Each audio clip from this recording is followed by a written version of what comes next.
Hello and welcome back to the Awakening Philosophy Podcast. My name is Jed and we are reading the Philosophical Midwifery book. The order of recordings, normally it would be the Mino, but last time we just ended on such a banger, I couldn't help myself but do another midwifery reading stream, and podcast the very next day. The stuff that was dropped last time was amazing. And so let's see if we can, we've got one more section in chapter 2 to go. So if that was so amazing, imagine what the conclusion is going to be like. With all that in mind, let's jump in and do it. Here's my stuffy. It is a baby phoenix.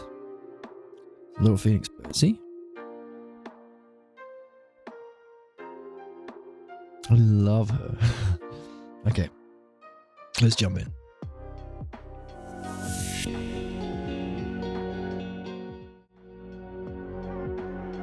Here we are.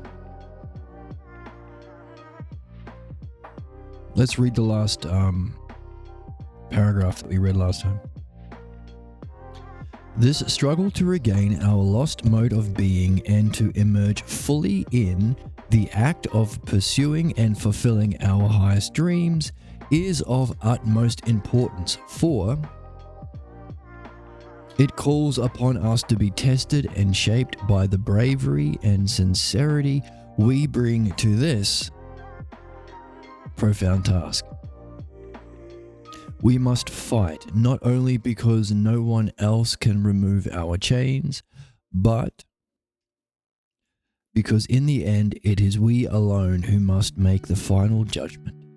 And whatever is gained by this is the judgment that we make, that whatever we gained by our surrender, all of the things we've surrendered, ultimately our highest dreams and our highest expression of self and focus on the self. Whatever we gained by the surrendering all of that was not worth it. Was not worth that loss. So,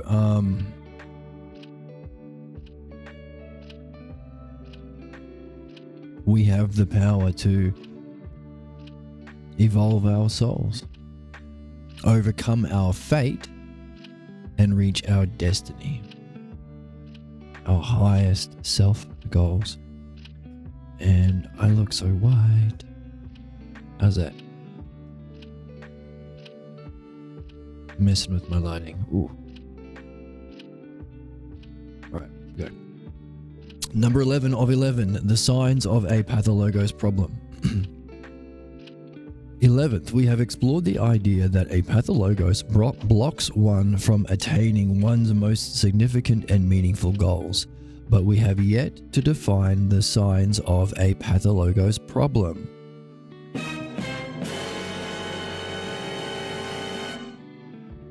So let's define the signs. Equally, we have reached the point where we can understand that the pursuit of goals which are less meaningful produce fewer blocks,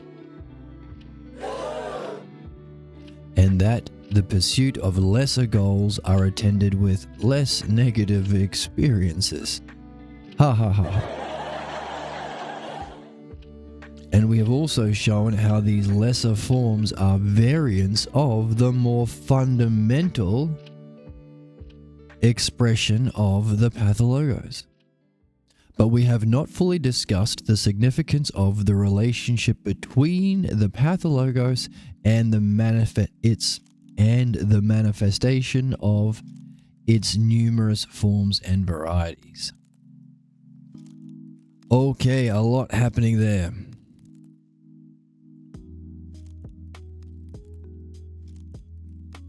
So we've been talking about being in Club 3 or whatever thing we were pretending last time. which are the sorts of people who run towards their most meaningful goals, and also to situations analogous to what they are discovering about their pathologos origin scene, so that they can surface as many clues as possible and solve their problems as fast as possible and get onto the joy of being in that state of oneself, the full measure of man that is our natural state of being, that is available to us once we go through this process. But here he's saying, well, and the opposite is true. If you pursue less meaningful goals, you will have less blocks come up, but that means it'll be less of a negative experience. So maybe this is one of the things that requires our courage and our sincerity in seeking truth above all else, even if if it's gonna be more negative and more difficult in the short term. By the way,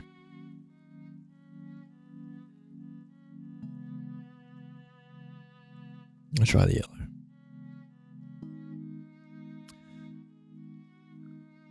But all of those mini expressions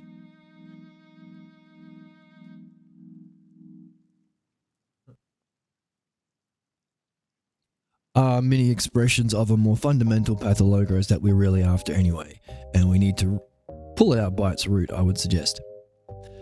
But that's not in the text, so let's not think about that. The lesser forms are variants of a more fundamental expression of the pathologos, but the pathologos and the manifestations of its forms and varieties are what we are after. What is the pathologos, and how does it compare to its manifestations? Or, as we recognize from the dialectic, why am I all pasty? Definition and demonstration. What is the pathologos in itself? Definition, self to itself. And how does it function or demonstrate? So we are understanding the thinking behind our author. Before discussing the signs of a problem, we need to review a few things. First, in the acceptance of the pathologos, there is a... Oh, my study. He's okay. She's okay. Before discussing the signs of a problem, we need to review... Okay. The acceptance of a pathologos, there is a self-imposed, limiting view of the self. This is what we get, and we don't like it.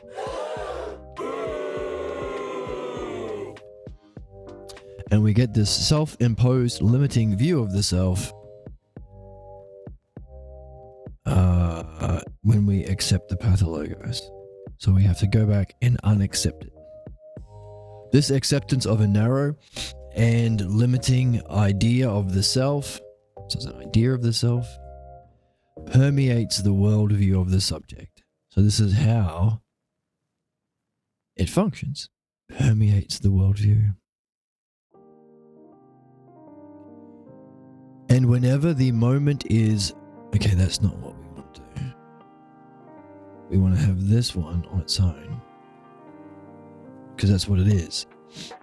Excuse me. It's the idea of the self. And what does it function as? It permeates a worldview.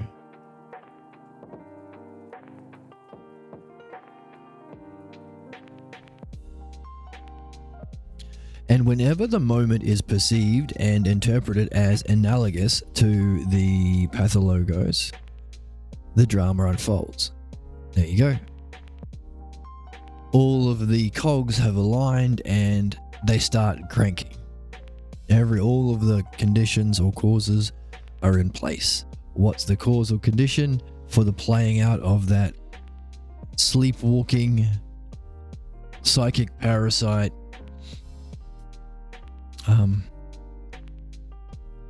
zombie problematic, negative, limiting, blocked, tragic, way of being? What's the cause? What triggers it? What flicks that switch and puts us into problem mode, zombie mode? Turns us off from being able to follow the logos and use the following of the logos for the highest goals, the self. What's the trigger?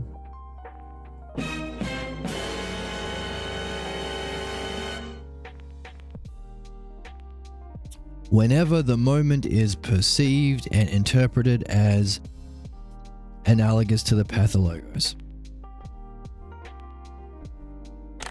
Wow. Wow. Wow. Wow. Then the drama unfolds. Dun dun dun. It is because this interpretation limits the range of our possible choices and our conduct to the form of the pathologos that we say our lives are. This is the word I've been using. I've been throwing around willy-nilly. No willies in how I throw this word around. Fate. And here it is coming up in the text. Coincidence? Or something greater?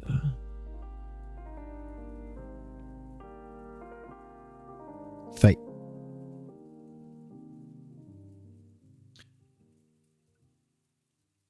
For to whatever degree the pathologos is in force, to that degree it determines our fate.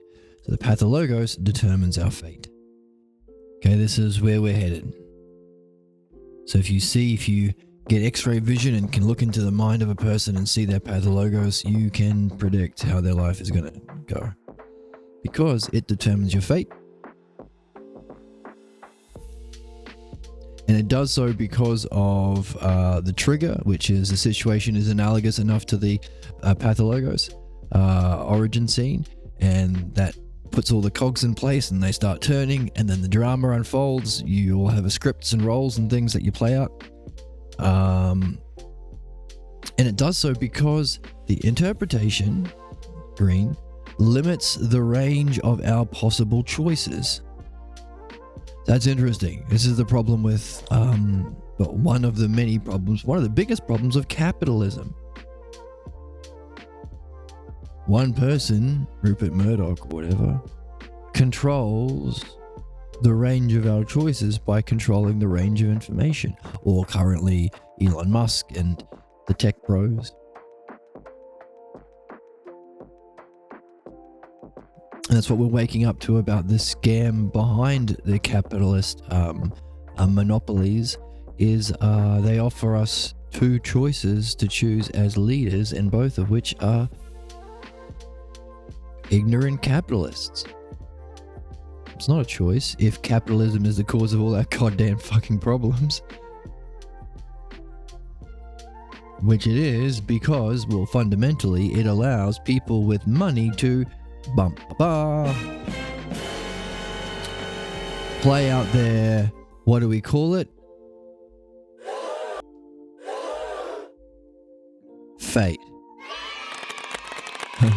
They're playing out the fate. Capitalism means the people who are the ultra wealthy and own all the capital play out their pathologos fate, but forcing all of us as the child. We have to suffer and starve and be humiliated and be degraded and whatever negative, narrow, limiting, false view of the self that comes along with the pathologos that these billionaires have as a zombie motivated by this pathologos, looking for analogous situations so they can play out this drama. That zombie-like existence of these capitalist billionaires play out on the planet. That's why it's the problem. Inevitably so. To the point where there are many people who said, oh yeah, I know where Elon Musk got his money. I know how this is going to end up. How did it end up? Doing Nazi salutes and stuff, right? Similar things have been stated about Trump and people who know his upbringing. Yeah, this is how it ends. inevitably because it's the pathologos that determines our fate. It does so by limiting the range of possible choices, which they intend force upon us. It's the never-ending cycle of the pathologos. No, it's not. It's not never-ending because we have woken up to it. The logos, self-logos finds a way, so it seems. Which is great because we're going over this hump and we're going to have a wondrous way of being on the other side. So long as we wake up to this game. Limits the range of possible choices and our conduct to what? To the form of the pathologos. It says this is your only option in this scenario. The option that was taken as a child to sacrifice yourself, self-logo, self-development in favor of this diminished, limiting, false idea of the self, which binds us to our ignorance, sickness, illness, and problems. Second, in freeing ourselves from the pathologos, hooray for that, we once again ask, quo vadis? Because we're fancy, smart people who know different languages. That's what I would say. Once I'm free of my pathologos, the first thing I would say, because I'm very smart and clever, that's why I'm so successful on Twitch and YouTube, I would say something like this, or something similar, maybe in a more, I don't know, ancient language, depending on how spicy I'm feeling on the day. But I would ask once again, quo vadis, which isn't even English, so just shows you how smart I am. Now, what does quo vadis mean, you may ask?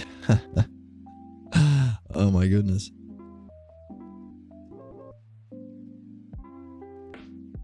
Let's read on for those people who are wondering. Now where are you going? Is what it means. Now where are you going? Is what I would say. Pathologo's gone, I would say, hey, now where are you going? Quo vadis? Releasing ourselves from the binding power of fate. Wow, releasing ourselves from the binding power of fate. We are able to seriously ask, what now? Which is probably what quo vadis, which is what it means.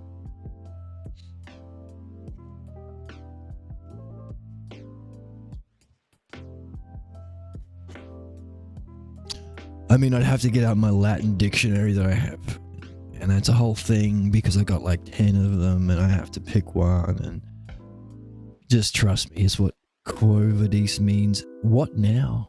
What now? Now that we're free of this, our problem that reality and reincarnation and the journey of our soul has brought us to face, necessarily so, in order to free ourselves from our problems, now we are free. What now?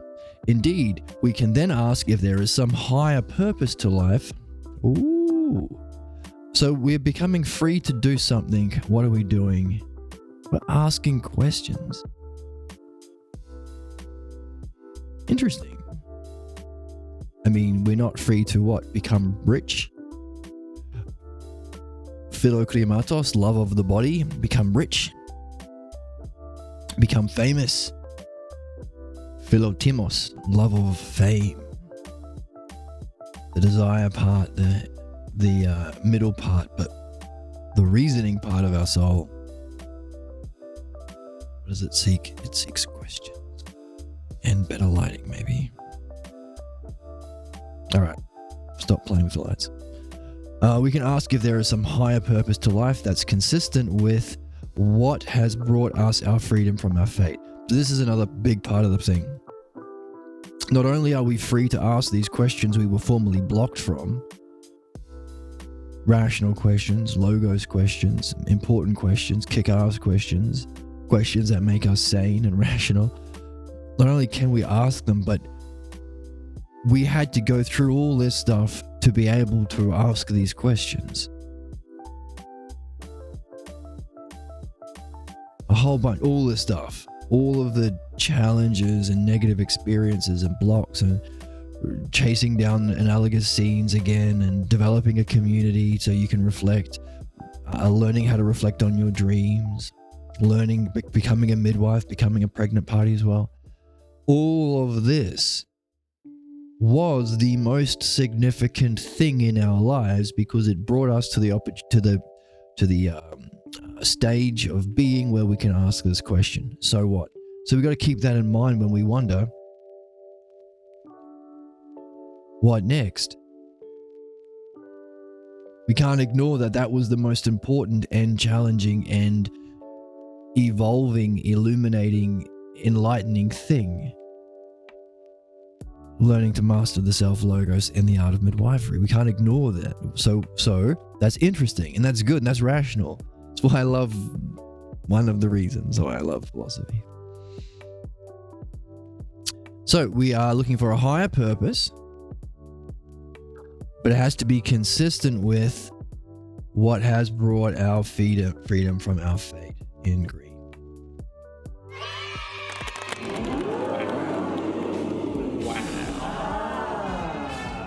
It's a win-win. A win-win-win-win-win. All right. It's a win-win-win-win-win. The classic way of approaching the question is to ask, being free of our fate. Oh, the classic way of, interesting. Well, that's interesting. What does that mean? That means there have been people ahead of us who have walked this path and have reached this freedom from their pathologos. Is that interesting? Is that inspiring? Is that encouraging? To the point where there is a classic way of approaching the question that comes after we've finished, after we've leveled up or graduated.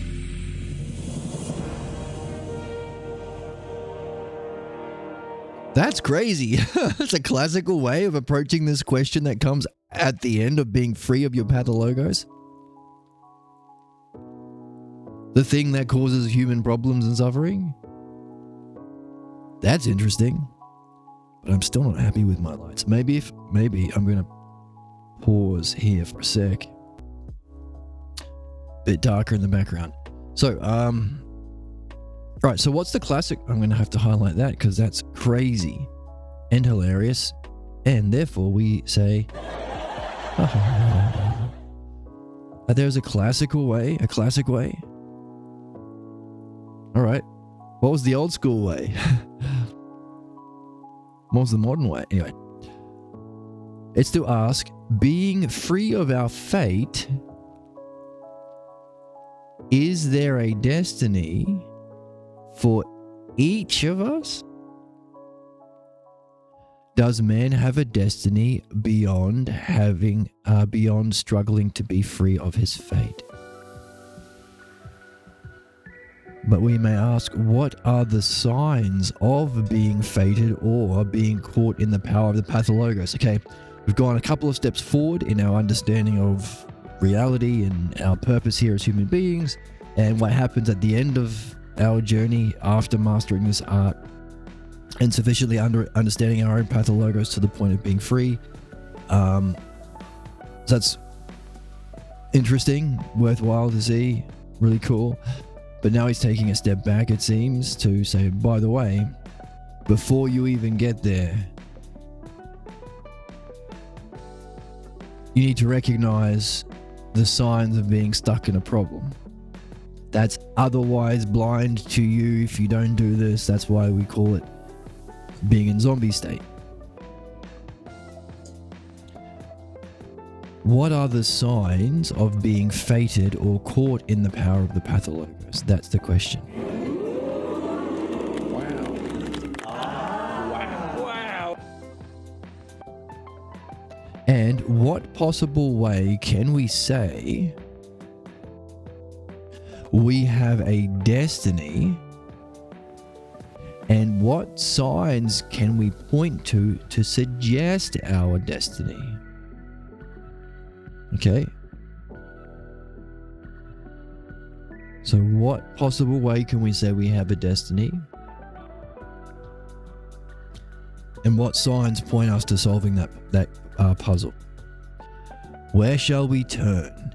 It was this interest that brought many to the Delphic Oracle, but it was silenced many years ago, and to revive this interest would be a reversal of a most major kind.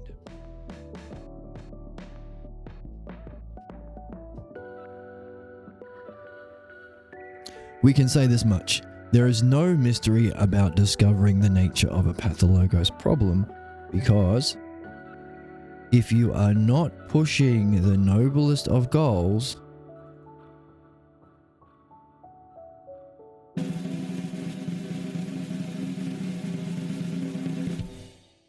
you have a pathologos problem, my friend.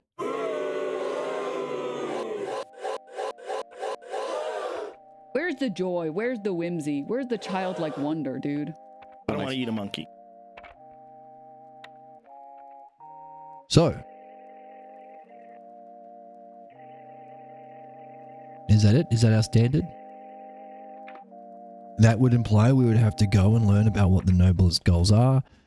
If they would have to be consistent with this activity that we're going through. And yeah, that's what we've been doing on this channel, right? Everything that we see reflected in the distortion of reality, the image of the pathologos self, the image of beauty and justice that we assigned to our parents and accepted that and sacrificed our own self and self-logos. The pathologos way of reasoning or responding only in a single way because that's what you're limited to, as opposed to the self-logos, which is a rational and providential, a loving and a understandable and caring, the start of the chapter, intelligence or expression of self that is the most providential and is our natural state of being, apparently, it turns out.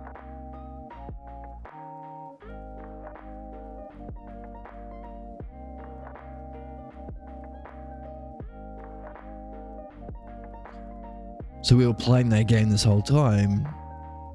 Everything, every insight that we see in the pathologos, we can reflect it into the logos and our reading of Socrates. So that's one possible answer to this question based on what we've been doing this whole time. Is there a sign of, is there a destiny beyond becoming free of fate? Becoming free of pathologos? Well, one standard is if you're not pursuing the noblest of goals, you have a pathologos problems, so you better get your butt, well, nowhere, here, I guess. That's what we do. We pursue our noblest goals in doing this, really. And if you ain't, you got a problem, my friend. That's what we're after, isn't it? Because problems are puzzles and clues to puzzles in order to solve, because that's the human activity, our activity. Whatever convinced you that you can't or shouldn't strive for such an ideal, whatever convinced you, you can't or shouldn't,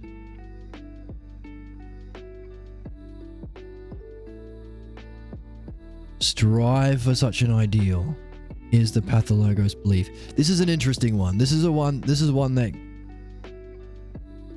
trips me up sometimes when I have an idea or I'm excited about something. For a certain kind of person, the automatic response is, can't do that. Nothing we can do. This is the best system. And often they have what they call thought-terminating cliches. Like a cliche that sounds like it's meaningful, but it isn't. It's just a truism. Like, boys will be boys, or that's the way it is. That's designed to silence the dialectic, silence reason and logos. And I've been thinking about that. Is it because it's harder to be creative and it's easier for someone to just attack the idea of actually wanting to solve a problem or doing better, being creative. There's a big problem growing up or coming up as learning to be a musician, because sometimes people respond to you doing a good thing with just them kicking it.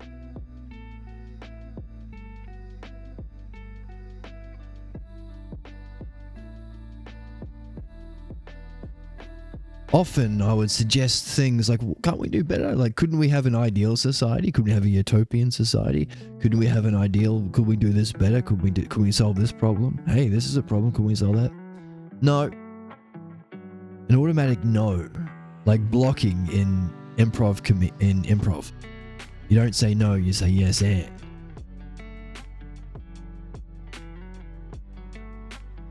I've always wondered, why do people put their energy into stopping their own learning? Or fighting for their own oppression? Or fighting against what they would, no, we can't have better things because of this. Hang on a second, why are you automatically fighting against your own interests?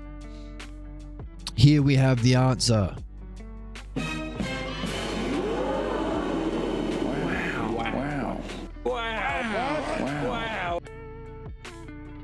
Whatever convinced you that you can't or shouldn't strive for such ideals in any of those circumstances, but specifically for your life activity, that's the pathologous belief. It is that belief that undermines one's choices, oneself's choices, distorts one's style of life, and depreciates one's goals. Wow, it does all that, eh? The pathologos belief, which we've got up here, a narrow, limiting idea of the self and view of the self that permeates your worldview, forces to stuff reality into that worldview, looking for situations that kind of resemble your home's drama enough so it clicks into gear and you play that out to disastrous conclusions you've been doing again and again. And if you're live in capitalism and you're born into wealth, that can come at the expense of everyone suffering a similar pathologos fate as you inflict your injustice upon them, possibly to the extinction of our entire species.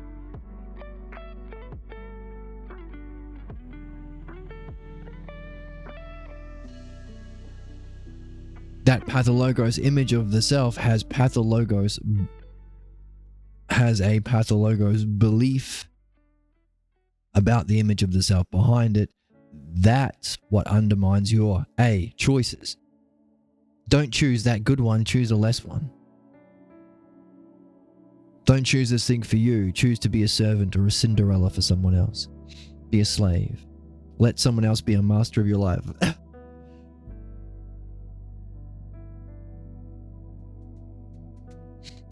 Undermines your choices. Number 2, distorts one's style of life. As we saw by the act of interpretation or projection, or the pathologos parasites stuffing our experience and our worldview and our way of thinking to fit our pathologos ignorance, pathologos false beliefs, that narrows your choices to one choice.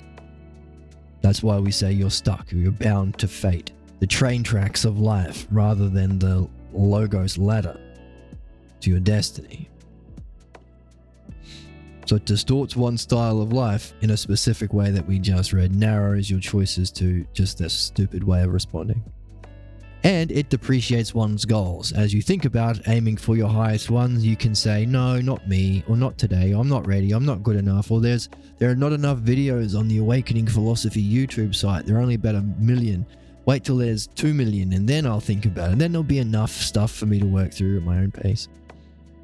Any of those things that depreciate your goals, that's the pathologos belief. The signs and characteristics of encountering the pathologos are exciting. Are the following: making secondary goals as if they were primary. Ooh. Remember, you're here to know yourself and show yourself. and master the art of the logos while getting there. Anything else is secondary, right? Right? How's my lighting? Right? I look more human, I guess, with this lighting. Making practical issues the significant goals of one's life. Another way of saying anything secondary, but anything physical or practical, it's by definition going to be secondary. A few moments ago, we talked about loving physical wealth or loving physical fame as the two motivations of souls that won't become philosophers who are motivated by a love of learning. Learning is non-physical. And it has to transcend this lifetime, as we've been talking about. It has to be an education and have a nurturing effect on your soul that you can take with you for your journey beyond this lifetime. For there to be meaning in our existence. Of course, all of these things have to be verifiable, first in your understanding that you develop from this art, but in your experience, which is neat. You can remember where you were before you were here, you can realize what you were here to do, and maybe you can even go and check out where you're going next.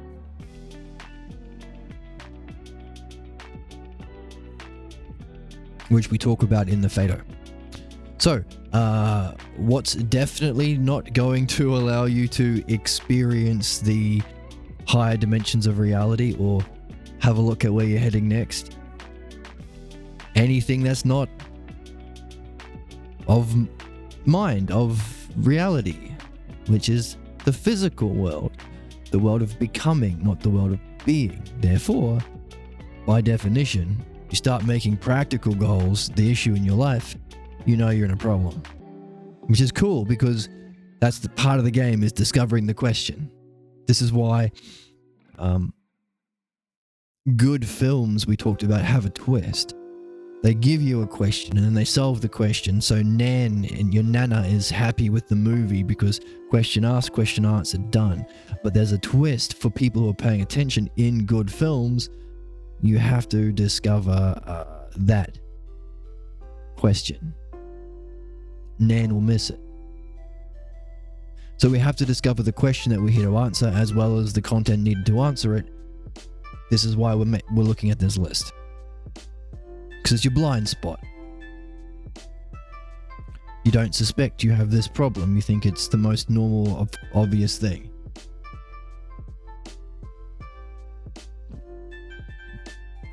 But you have a bit of a cheat sheet, not cheat sheet, you have understanding that you can use to better yourself. Because if you are not searching, if you're not pursuing your noblest goals, you got a problem. Anything that's convincing you to not strive for an ideal is a pathologos. There's a clue too. Look there. What is it saying? How does it feel? When does it come up? What are the situations analogous to? What are your dreams saying about it? Yeah.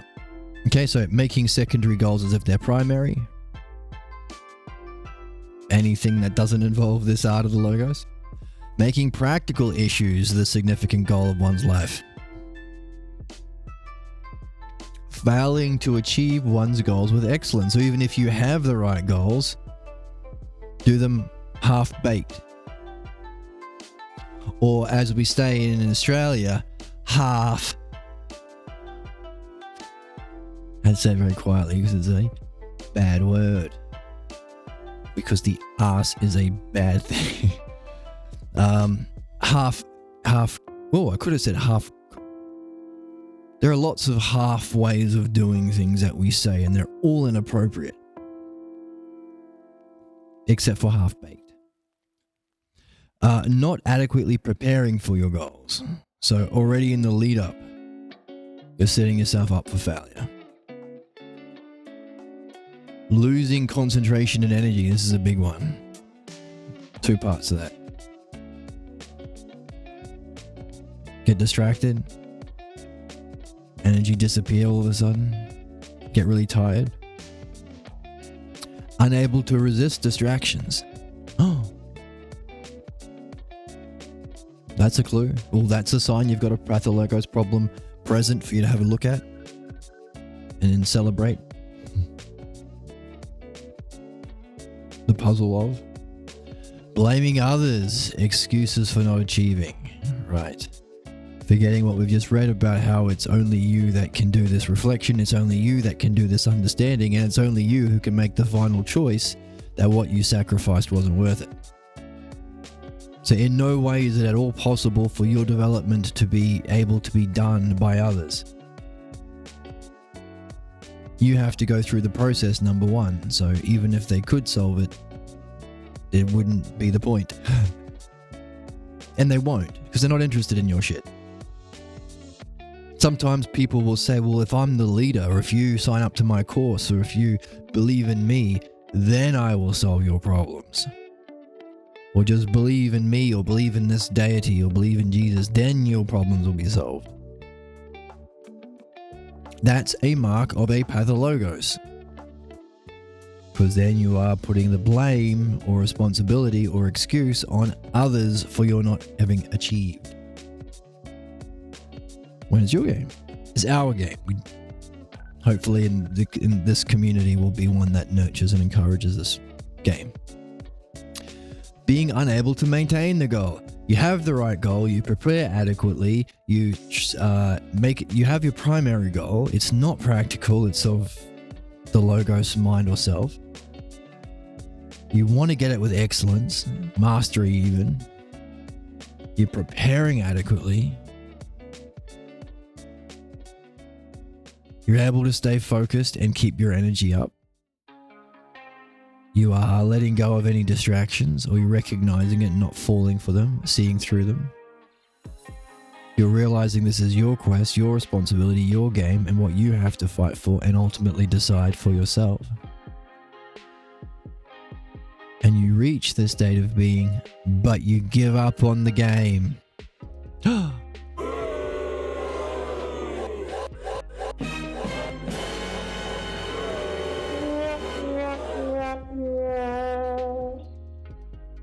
You give up on midwifery. You don't pass on the tradition. You don't continue to move forward. You don't continue to share your insights or your understanding or your highest vision.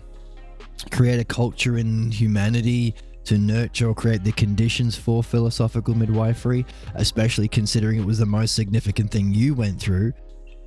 The most highest primary goal, non-practical, achieved with excellence, requires preparation, focus and energy, resisting and seeing through tangents and distractions, doing it yourself, not putting the responsibility or burden on others, but you give up.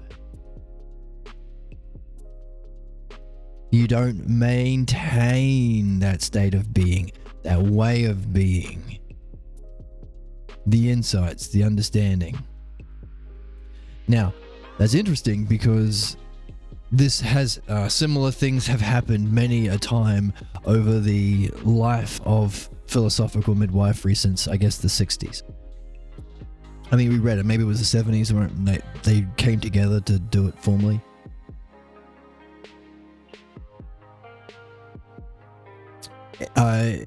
Apparently, people come in, achieve a level of success, achieve a level of freedom from their Pathologos, are able to achieve goals that they weren't able to achieve before, and they're out. Don't need philosophical midwifery anymore, or to continue the mastery of the art of the logos. So, maintain the goal. Okay, another mark of a problem is, so if you're not maintaining the goal, mark of a problem. Thumbs up, that's what we're after. Functioning ideally in a crisis, but experiencing stress, anxiety, before and after such events. Interesting. So the standard is pretty amazing. Like, the way of being seems to be one where you're not stressed or anxious before such events, as well as functioning ideally in them. We talked about that state of being where you function most appropriately for the circumstance without thinking or planning, what we call the ideal of the samurai or flow state. But here we're including what happens before and after.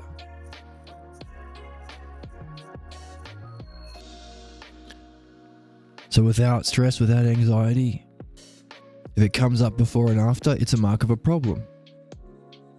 So what kind of state? It's a natural state.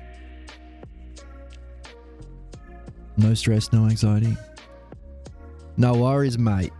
What we would say in Australia. No worries, mate. Oh, no worries, mate. It's all good, mate. No worries, mate. No worries, mate. That's how people talk in Australia. Letting opportunities go by or sabotaging opportunities for success. Okay, so these are all negatives. These are all marks of a problem, but also we can flip them, which is actually the theme of the paragraph, to find information about what our ideal state of being, free of the pathologos chains of images of the self and false beliefs. We just flip these. We would be in a state of being where we automatically pursue our primary goals. We don't get interested in practical crap, gossip, and practical physical things. We aim for those intelligible or understanding or mind goals with excellence. We naturally prepare adequately for our goals. These are all natural, most appropriate, effortless, without thinking or planning things that we do when we are being ourselves authentically. We have a high degree of concentration and energy. That sounds neat. Sign me up. We are able to resist distractions from this. We don't blame others or make excuses. Of course, we just look for more clues to the puzzle as to why we didn't achieve with excellence, because it's a mark of a pathologos. We maintain our goals, our insights, our seeing, our state of being, our relationships. We are chill bros before and after events. And we seize opportunities as soon as they come up, and we don't sabotage our own opportunities for success.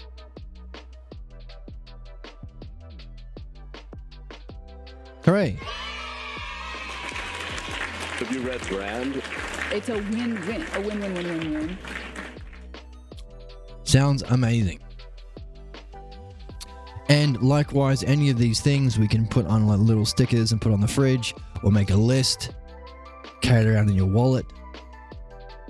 Maybe get those those glasses that have like virtual reality and have it on the screen in your vision, so you can just look, oh, are any of these things in this list coming up, because that's what I'm looking for. Thus, there are essential differences between goals and dreams. Ooh.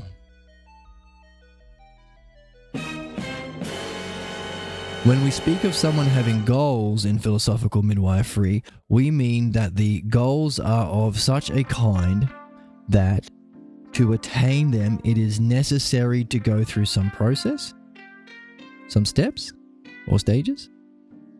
And if there are none, then the goal remains unformulated and becomes unattainable if there are none.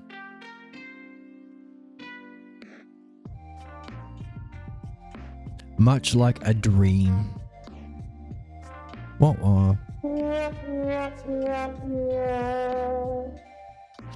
Equally, there is a difference between experiencing difficulties and the pathologos, because it is natural to encounter difficulties in the pursuit of some goal, but not so for the pathologos. Sacrifices, hardships, various struggles are to be expected. Oh well, it's what's in store for us all. And they vary with each goal, but the pathologos blocks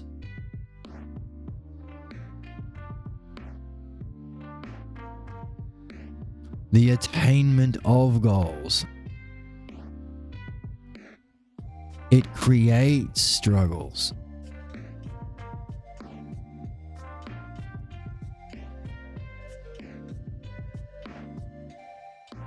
That are not part of reality. Oh my God. You're carrying with yourself a suitcase or a backpack full of problems you just dump in front of you and you just dive on. Problems for me. And reality is saying, well, you've already got problems and sacrifices you will have to go through to reach your goals and steps and things. Why are you doing these other problems that you just brought with you? We might say there are certain people in our lives who invent problems and project it on people and then get mad at that person. This is why it's happening. Understanding the how our soul or psyche functions relative to two things, the logos and pathologos, allows us to understand ourselves and our relationships, especially problems we have in our relationships. So if you notice that someone in your life is sort of inventing a problem, projecting a problem, and then responding to that problem, or you as though that projection or problem is you, this is why. This is how it works. They're carrying a suitcase of their pathologos problems that they dump that will block any actual solution. Because you solve problems through understanding, and pathologos is not understanding. It's what blocks understanding. Or to say it another way, The problem is that you can't reason someone out of a position that they didn't reason themselves into. well said. You can't reason yourself out of a position you didn't reason yourself into. If reason, or mastering the art of reason, or to say it in an even better way, mastering the art of the logos and dialectic, reason, is how we solve problems, and you find somebody in a problem that wasn't created by reason but was created through imitation and false beliefs or pathologos beliefs, they won't be able to reason their way out because they're in their problem, which blocks them for reason. That's why it's a problem. It narrows their focus of choices so that they can't choose the self-logos option or the reason options, only these options. One option, the same role that they've been playing since childhood.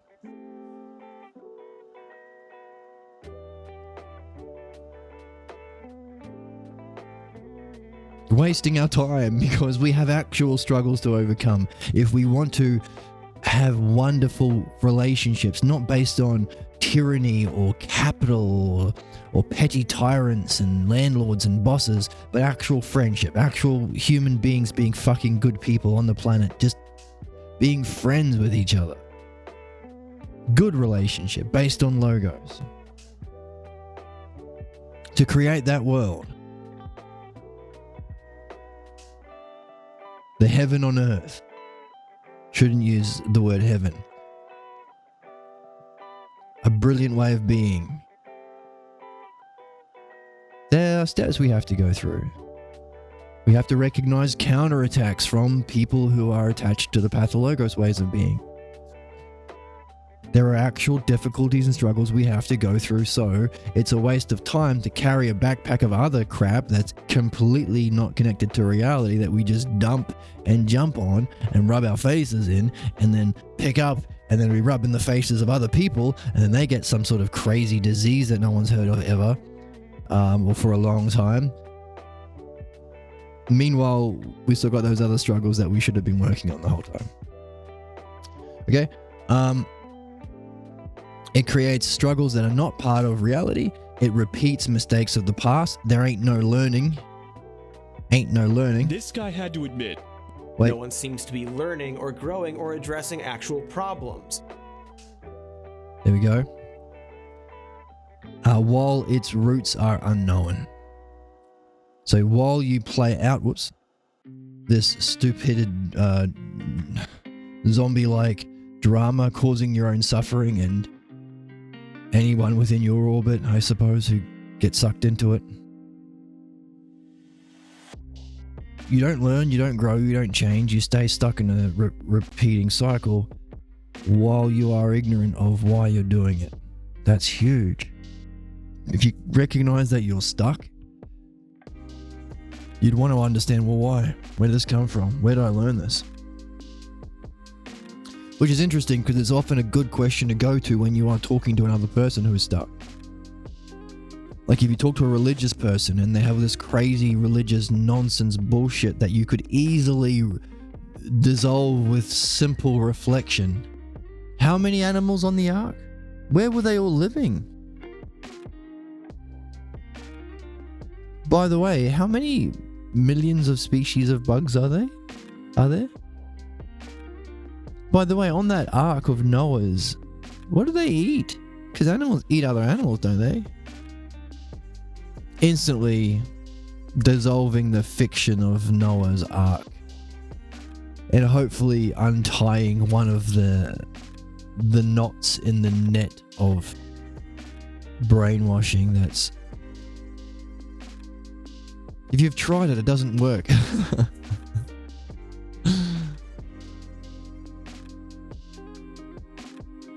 Because The problem is that you can't reason someone out of a position that they didn't reason themselves into. so instead of reasoning them through the arguments, another question that you can ask is, oh, that's interesting belief. Where did it come from? What are the roots of it? Oh, that's interesting. What convinced you of that belief? Where'd you get it from? That was actually a tip given to me by this guy. In the quest for these, so try it. Once you've hit that wall, ask them questions about the unknown roots of the problem that they're stuck in. In the quest, by the way,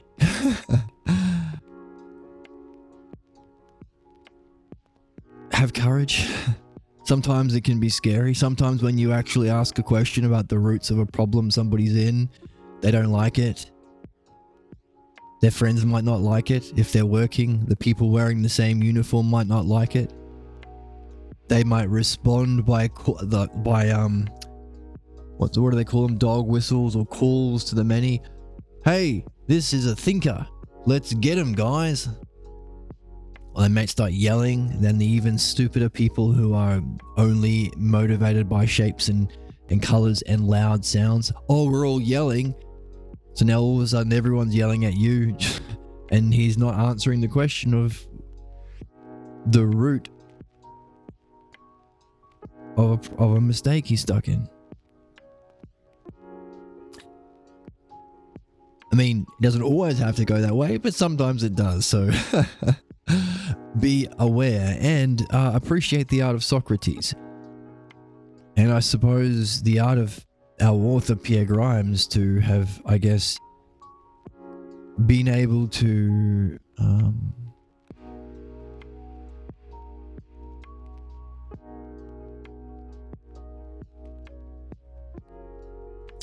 give 3 thumbs up in a row. Introduce this artfully and beneficially in a way that makes people receptive to it. Because it's everyone's birthright, it's everyone's game, it's everyone's goal, it's just the next stage of human evolution. An individual evolution, that's it. So it shouldn't be made to be scary or elitist or gatekeeping. So no debates, you don't lose, there's no blame. It's only win, win, win. It's a win-win. A win-win-win-win-win. It's a win-win-win-win-win. It's a win-win-win-win-win. But you still got to do it. You still got to cut through the shield of the pathologos or the chain mail of the family clan ignorance. To say, hey, by the way, you've got a psychic parasite. Wonder where it came from?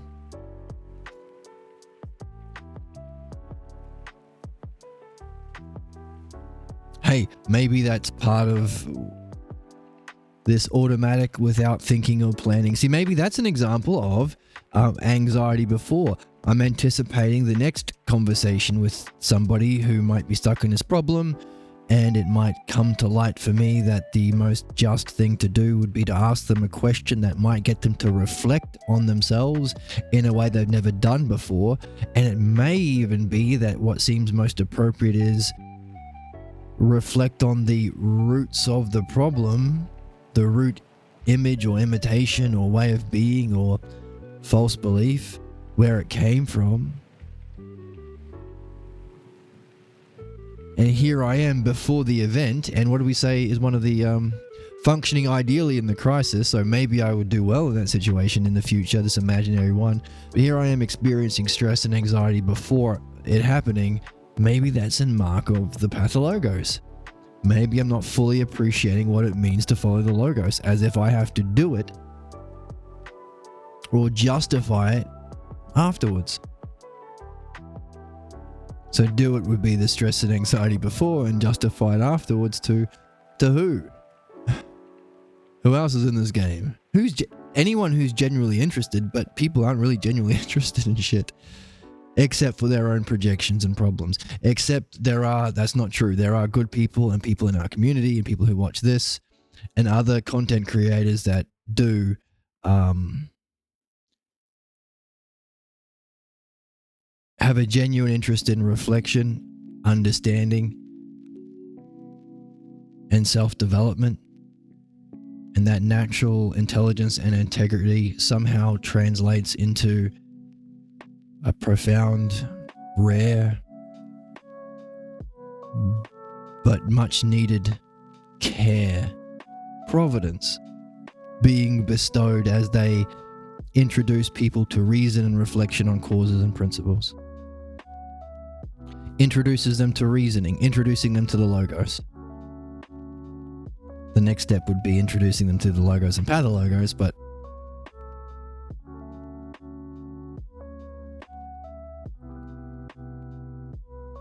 so these are the people we want to cheer on. I'm looking for someone to share in. You're a wizard, Harry.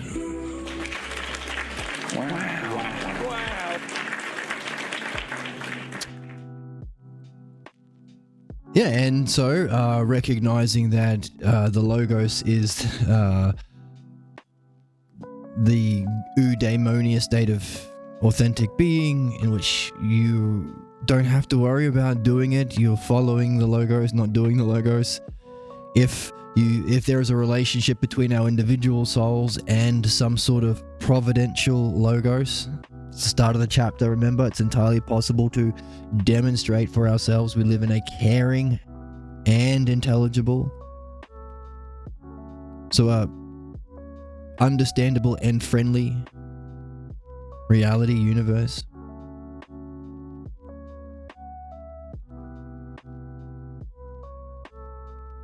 So if there is this individual soul going through this developmental process that can only happen when you follow the logos, therefore we can see that logos has a connection to providence or care simply by looking at how it functions through humans, because mastering reason, reflection, understanding, mastering the logos makes us more rational. Thumbs up, right? Which allows us to act in a more good way and choose more good goals. Ultimately, pick up this game.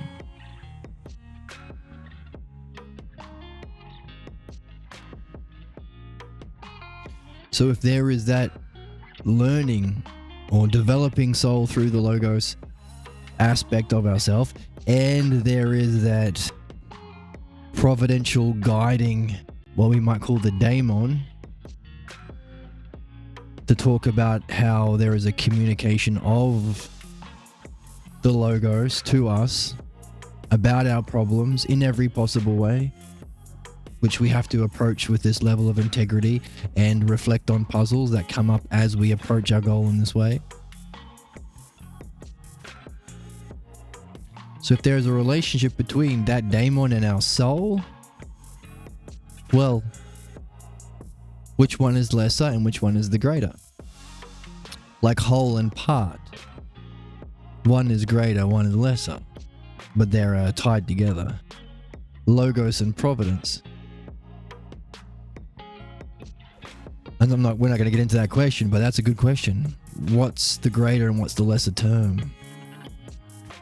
Because we just said logos has providential, but not necessarily. We had to look at what happens if we master the art of the logos or follow the logos to recognize it.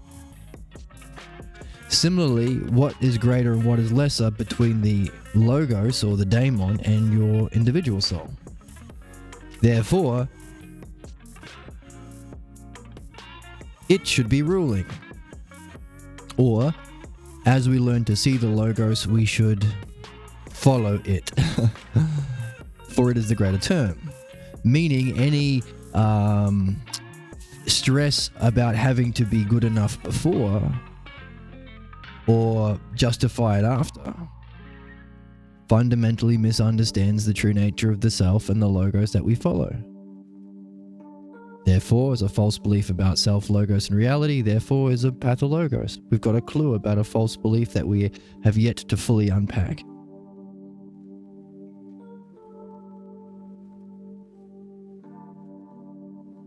Also, that's part of the preparation, by the way. In the quest for... how far do we have? Oh, we're almost done. Okay. Oh, exciting. Oh.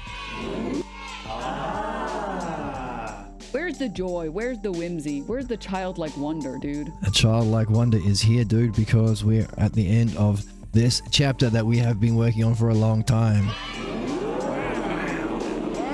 Wow. Okay, let's keep going. How's your coffee? Is it topped up?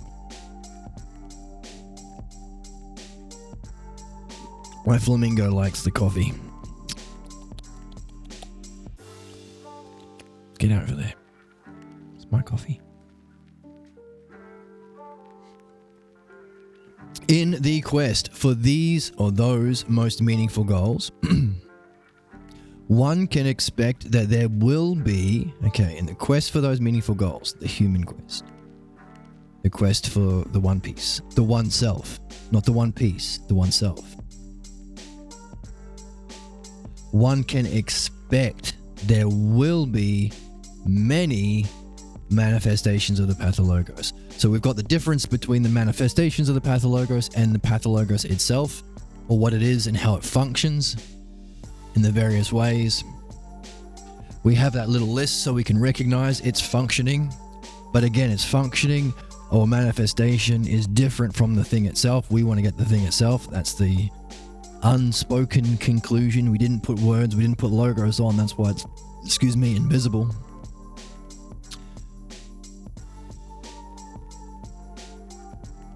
And there'll be many of them. Many of the manifestations of the single pathologos. Example of a one-many problem.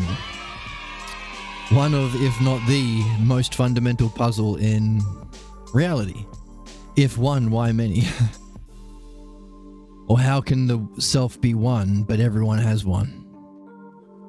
Even Stuffy, we say itself or herself.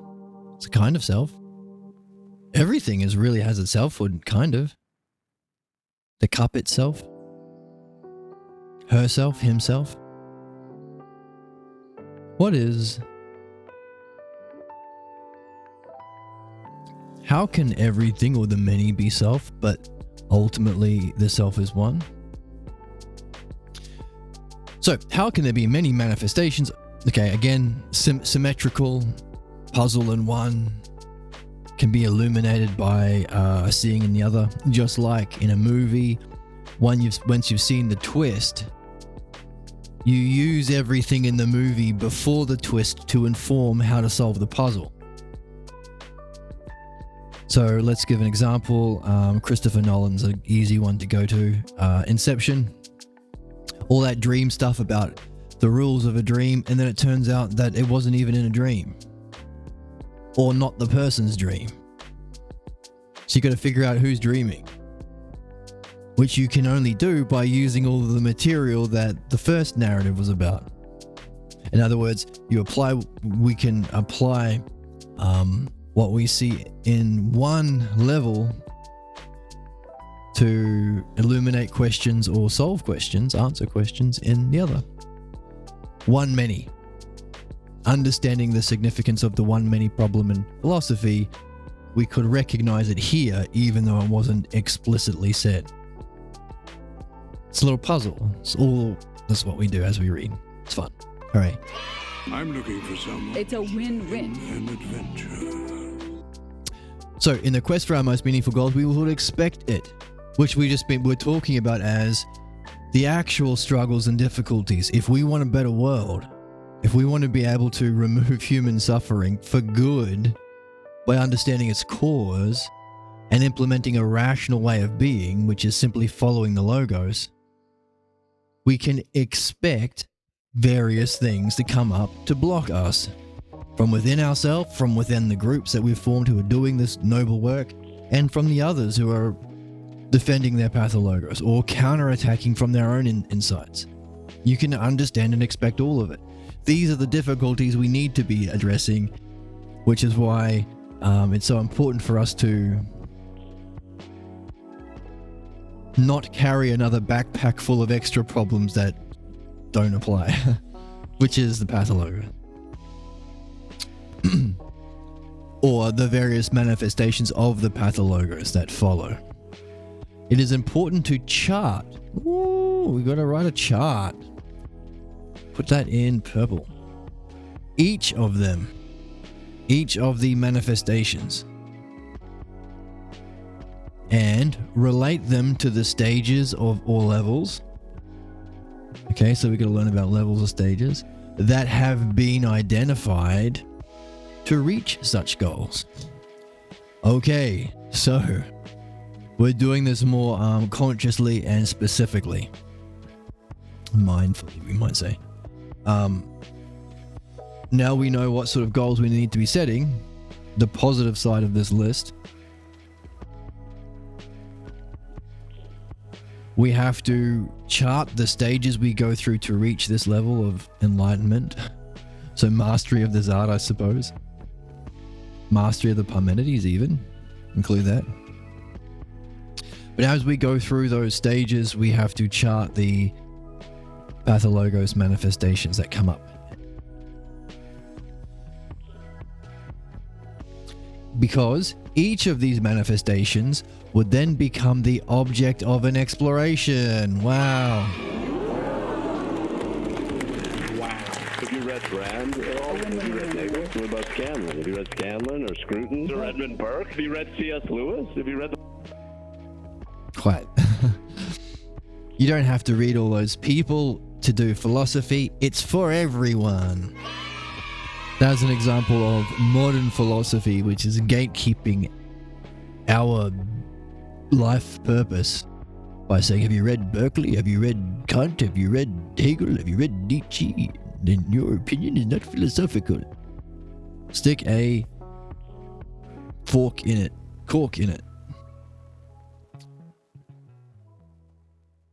Because Logos is for everyone. Very brave of me to say that. Of course it is. It's not brave at all. Each of these manifestations become the object of exploration in philosophical midwifery. That's important. That's the way in which we reflect. It's the method of solving problems. And the set of these manifestations will then be traced back. Okay, so we've got a set out of these manifestations. They would be traced back to the experiences that helped shape the formative pathologos beliefs. Okay, so there must be a series of experiences that have worked together. We talked about the cogs in the machine finally falling into place when your life has been orchestrated by your pathologos to set up the conditions so it can play itself out. And then once they fall into place, it's analogous enough to that early scene, or one of these early scenes maybe, that you can play out the pathologos drama. so too there seems to be an interconnecting network of beliefs from a series of experiences that shape, mold, maybe even protect the pathologos. And we'll live through all of them, it seems, as we go through the stages towards our most noblest goals, a destiny. The unity of these beliefs is the pathologos. All right.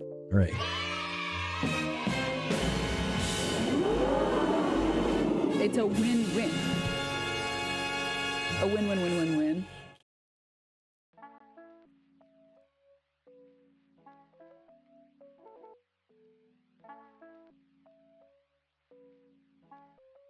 Bless me. So, why did I press all of the sound drops at once? Because, well, we've been talking about the manifestations of the pathologos, but what exactly is the pathologos? Is it one or many? If there are many, are there many scenes? Are they all of equal value? Is there one scene? Is there one fundamental belief? Is it one image? Is the belief different from the image? Or is the belief about the image? What the heck is this pathologos that we need to find so desperately, so importantly, urgently even, if you're in Team 3, Team Wisdom?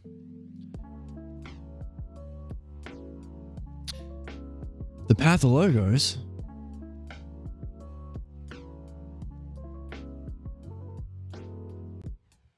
is the unity of these beliefs.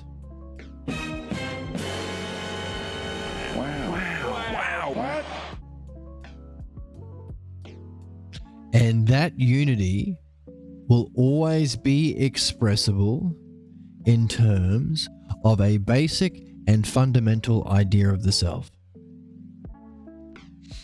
Interesting. So there are a series of beliefs that can be traced back to a series of experiences. The unity of those beliefs can be expressed in terms of a basic fundamental idea of the self. So many beliefs brought into a unity that becomes the idea of what you think you are. That's the pathologos. Fascinating. Isn't that fascinating? Yes. Wow. Owen Wilson and all his brothers think so.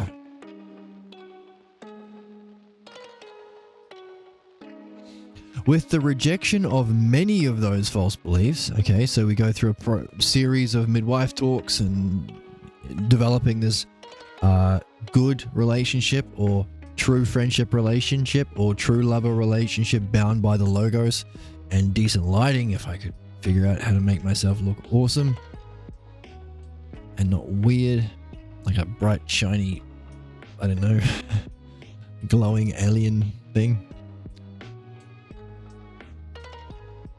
One day I will have a better camera and better lighting, and everyone will be loving philosophy. You just wait and see.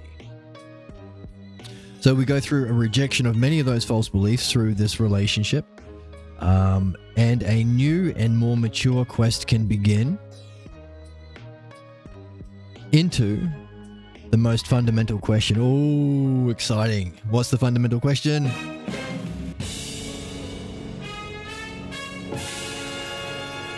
What, after all, is the nature of this being we call man?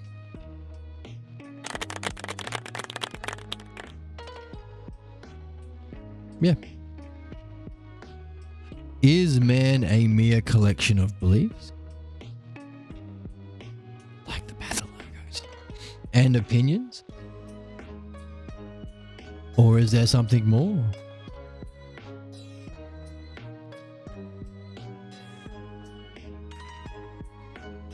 Does the process of philosophical midwifery, here we go, bring one to recognize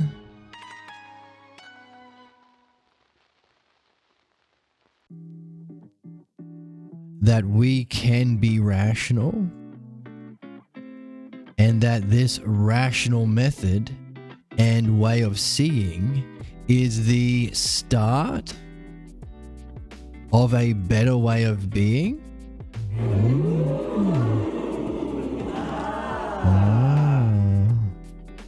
Does that way of being lead to the mystery of our existence? Wow. Indeed, we can say that philosophical midwifery uses our pathologos problems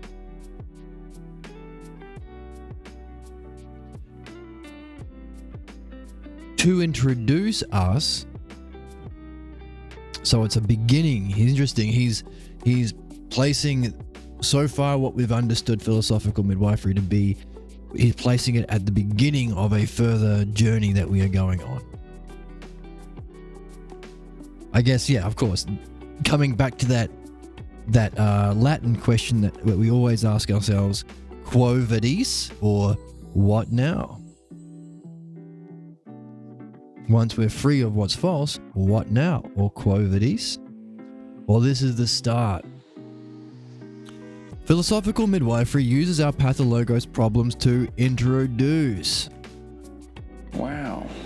us to the need for a rational way of seeing. If there were a pill, thought experiment. Here we go.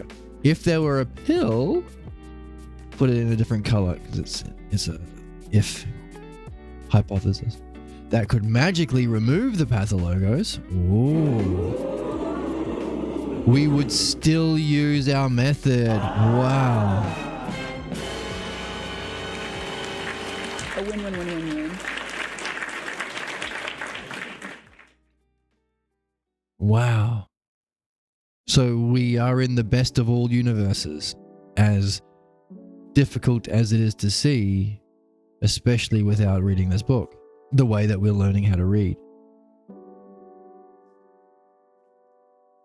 Because if there was a different universe which gave us a solution to man's problems, and what blocks us from asking and answering these questions, what is man? What is our destiny? Are we a mere collection of beliefs and opinions, or something more? We wouldn't take that pill. Why? I don't know why. We have to read. We would still use our method. Because, here we go. Because through it we learn a way of understanding. Yay! It's a win-win. It's a win-win-win.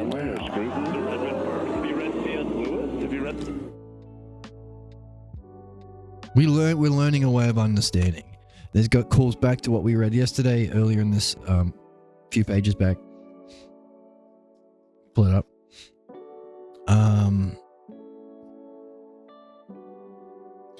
What is that? Okay. The turning about to learn from our failures brought us to discover that the root of our failures was in our accepting the false as true, the appearance as genuine. In the struggle to become free of false belief, we are reached for true ideals. What is that but a training and nurturing? The only things that we can be doing while we're here that we can take with us, and therefore probably it's going to be what we're supposed to be doing, of our understanding. What is this but a training and nurturing of our understanding? It is here, only in the stage, the human stage, with this problem that we're born into, and we had to, I guess, get lucky to come across this podcast to discover that there is a way of solving our problems that has been hidden, expectedly so, because of the pathologos counterattacks to Socrates.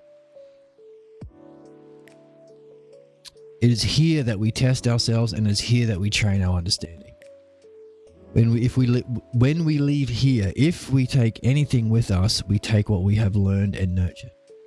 In the language of Plato's Phaedrus, we can say that the soul's contact with this sensible world assists us in rising back towards the divine.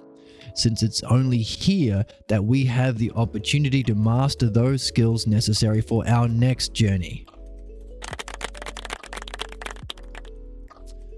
So that's the training and nurturing of understanding, and that gives us the skill we need, not just the skill of the daemon or the skill of self-excellence for us here, but it's necessary for wherever we're going next.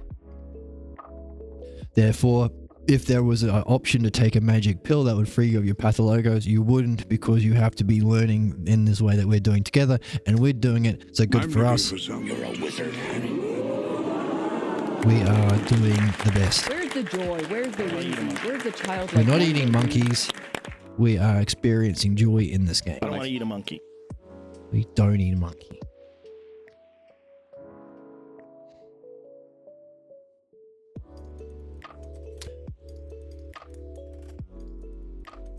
So we're doing it. Good for us. What's it been like? Has it been tough? Has it been weird? Do you pick up bits and pieces but think that's okay? Have you been working on your own dialectics? Have you been practicing midwifery? Do you have a partner or significant other? Are you going through it together? What's it like to have a relationship bound by the logos? What would that mean if the art of the logos, or the art of understanding, can only happen here, and is what we are to be doing here if you've been sharing it with a loved one, and what you've been sharing is a kind of relationship that's necessary for the next journey? What would that mean about your relationship if it was a kind of love that also included understanding?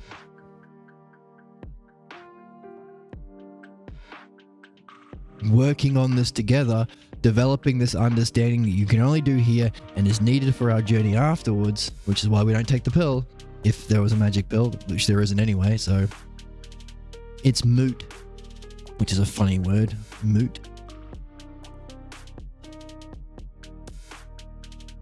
What does that say about the possibility of that relationship? If you both do your work and master this art together in a relationship or friendship bound by this new glorious way of being that we have to implement individually and collectively, a way of being based on the art of the logos or understanding,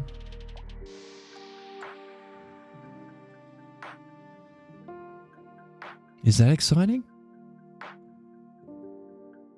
A kind of relationship that can transcend this existence?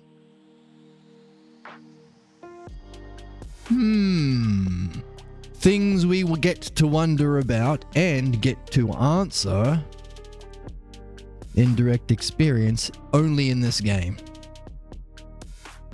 Which is the only thing we're here to do, really. And the only place we can do it. And the only way of doing it is this. So, good for us.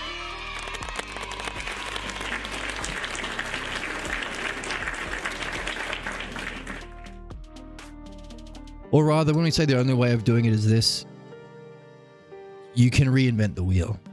That's why they say there is no Platonic philosophy. It's just you will reinvent Plato. If you use your mind to reflect on and know your mind. We're just, doing it well. By mastering the art as it's been written by someone who's done the work for us. Kind of. We still have to do the work. I'm rambling. I'm excited about this. We would still use our method because through it we learn a way of understanding. We can see that even in the worst man's condition, there is still rationality. Everyone matters. Everyone, if they have the courage to choose this, can see that they had their problem for a reason. It's never about blame. It's only about looking for this kind of puzzle and developing this new way of understanding as we learn how to solve these puzzles and discover them. But it is of a restricted kind of rationality, even in the worst of men, in the worst of conditions. Very restricted kind. The only difference between... Ooh, here we go. You want to know the difference between the wisest and worst human beings? The only difference? I do.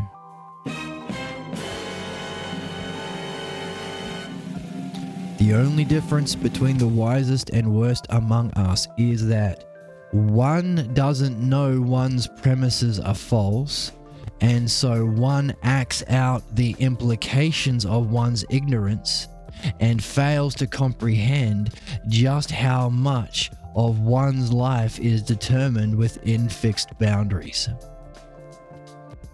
What's he saying?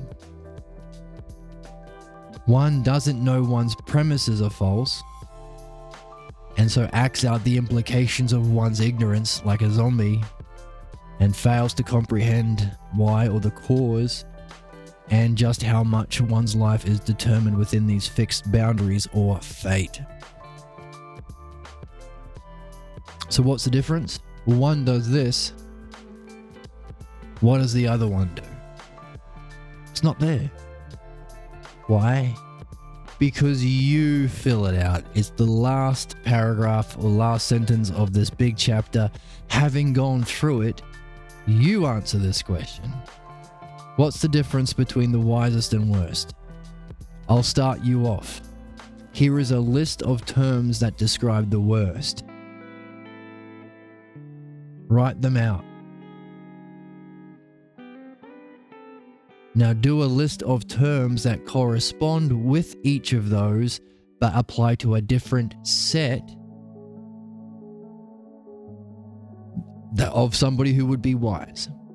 Which means you have to use the material from this chapter to come to a definition on what it means to be wise, which you can do using your dialectic, which is a way of understanding that we can only learn here, and we are here to learn. So use everything we've learnt to come to an understanding of what it means to be wise, or what we have called earlier the measure of man. Do a dialectic. Please join the Discord and share it with all of us. You're not supposed to get it right. You're supposed to do it and then learn more and do it again and do it again. It's an unfolding. It's a relationship. So, do that dialectic on wisdom so you have a definition of wisdom and how it functions, demonstration, how it functions in various different ways, division, and how of those various different ways there might be a key idea that anyway, you've been learning the dialectic, I hope. Or if you haven't, go through these videos in whatever way you do to find the many podcasts we've outlined the structure of the dialectic. Do it. Define wisdom, and then after you've got that definition from the text, you'll be able to find the corresponding term for each of these ones that define the worst among us. So you can answer the question, what's the difference between the wisest and worst? Here is the analogy of one side, the lesser. Here is its equivalent, the greater. This one reflects the pathologos. This one reflects the logos. Oh, I shouldn't say that. I don't want to give too much away. So that we can go all the way back to the beginning of this chapter and say, it is entirely possible to verify for oneself that we are part of a caring and intelligible universe. What would it be like to verify that the universe you are existing in is friendly, profoundly friendly, understandable and caring? The verification is a kind of proof, since it is a way of understanding. That's the proof. The proof is a way of understanding you must have to learn and develop. And if you see through this understanding, you will see for yourself the logos and providence, the intelligence and care of reality. right now, always. It is a way of understanding that is based upon a realization that our mind constantly communicates with us and for our benefit. So, how will you have a realization of that? You better figure out what is benefit. And you better figure out the ways that we are being communicated to. What do we just read? The ways we are being communicated to is any of these things we do in our life is a communication about a problem. And each of those problems are communications about what we're here to learn. The logos. And you only get those communications that can care for you, benefit you, be providential for you, if you unpack them according to the logos.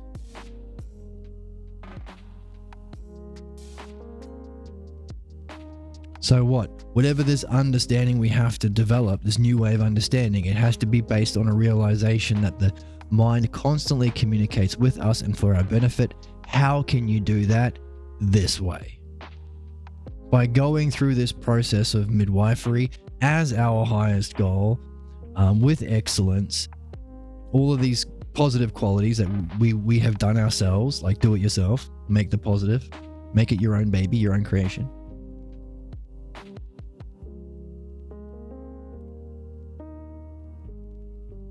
And only in this art of philosophical midwifery can you verify that. Because only through midwifery can you learn the logos.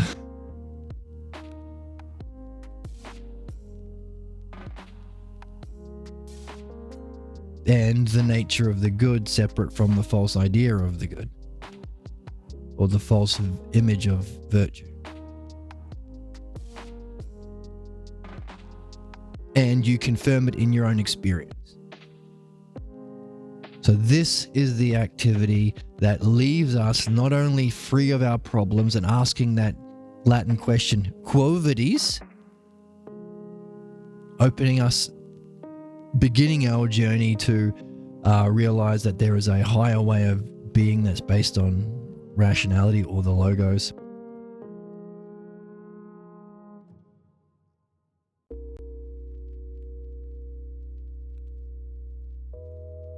And you can only get that through midwifery. So you can only see and prove and verify for yourself that we live in a caring and understandable universe if you learn what those things are, the logos and providence. And you can only get that by experiencing it, by first learning the art and doing it. And then if you see that, you develop a new understanding, a way of understanding that's based upon that realization. That the communications from mind are as profound as they are utterly appropriate to our circumstances. For while the scope of the mind is pervasive, many, its precision is always directed to what's personally significant. Another many problem. Isn't that neat? So, the proof is a way of understanding that you can only gain through this method. And we finished our chapter by saying,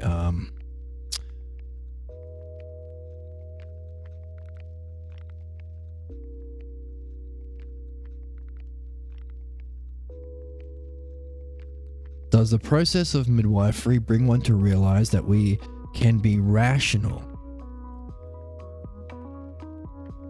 And that this rational method is a way of seeing that is the start of a better way of being? Does that way of being lead to the mystery of our existence?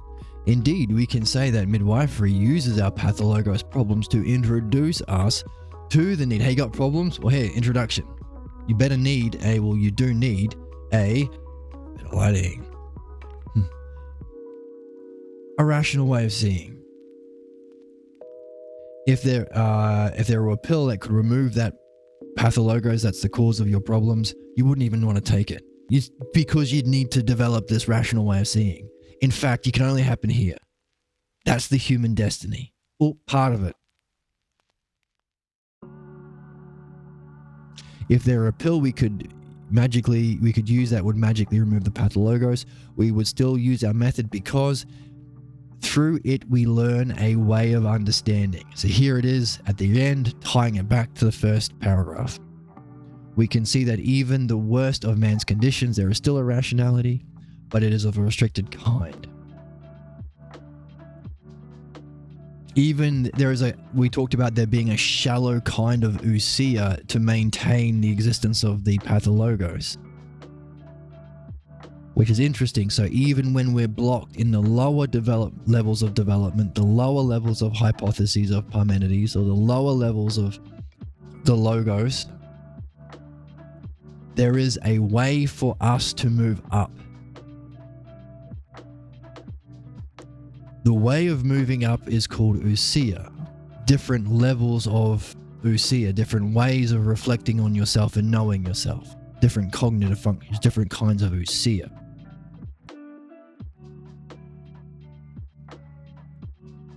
How much of this do I want to say?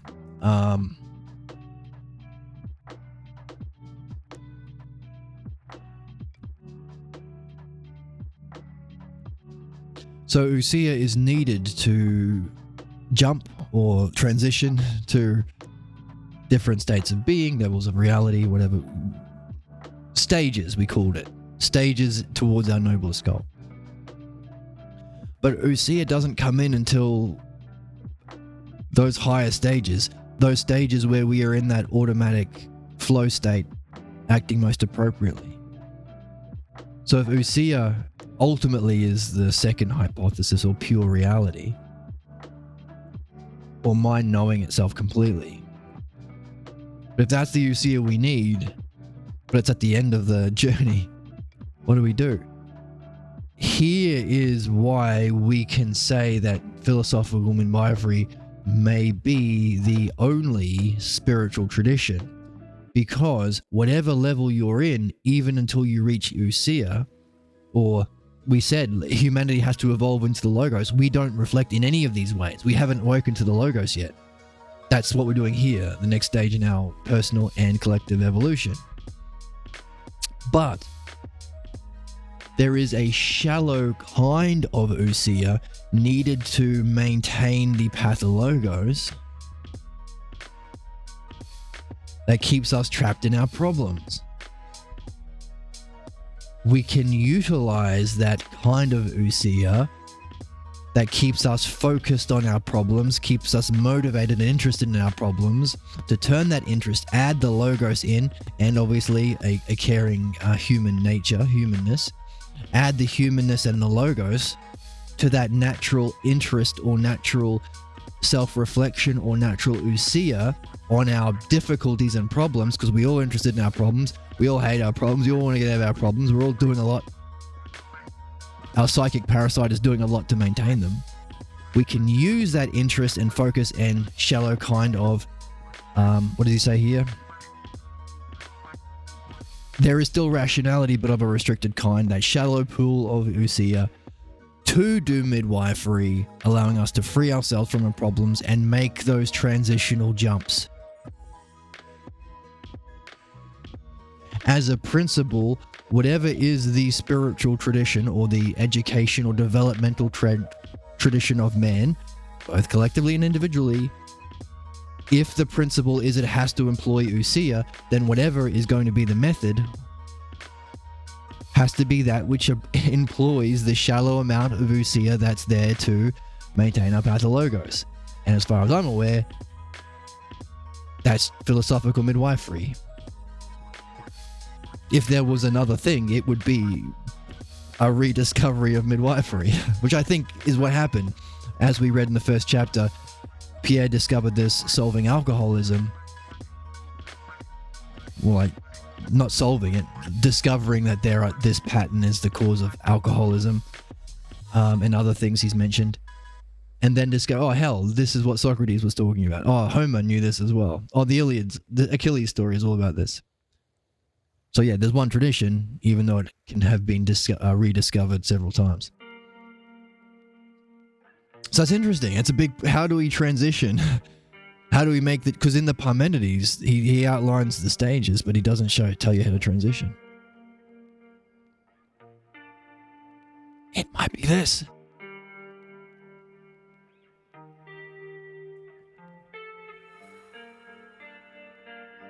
Well, I mean, that's our conclusion. It is this.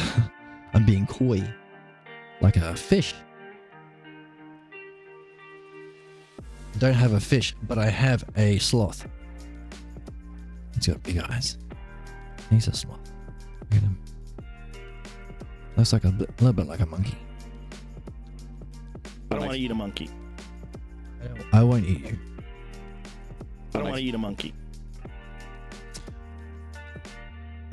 We would still use our method because through it we learn a way of understanding. We can see that even in the worst of man's conditions, there is still that ousia, that logos, that rationality, but it is of a restricted kind.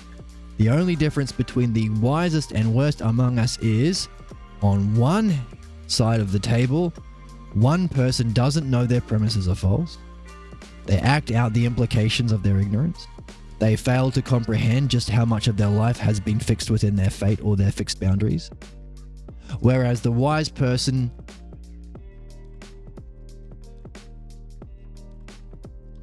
well, that's your question. What are the equivalent three things? And what's your definition of wisdom using that text? And to answer that question, did you have to develop a new understanding? And if so, are you doing exactly what you need to be doing while you're here? For which we celebrate you.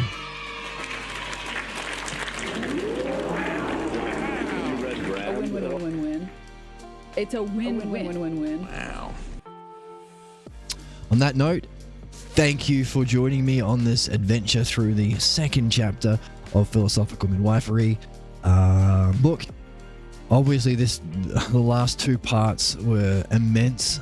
Lots of wisdom bombs dropped on our asses and some puzzles at the end. I hope you pick up the puzzles and you share it with a friend over coffee, like I'm sharing with my flamingo friend over my coffee. Nom nom nom. And like, do it. Like, I'm trying not to give away, like, to do too much, because it's for you to do. It's fun to do. Please join the Discord if you're interested, or just leave comments and thoughts in the comment section. You can follow on Twitch and YouTube. And yeah, join the Discord. There should be a link below. If you value this and want to maintain it and see this channel improve, you can donate money. There should be some links on the description. And if you do and you have the means to do that, it is greatly appreciated. And wow, exciting. Hasn't it been fun today? Wow. Thank you once again, and I will see you next time. Bye to Flamingo and Chicken and Baby Phoenix. And outro music one more time. I said, there we go.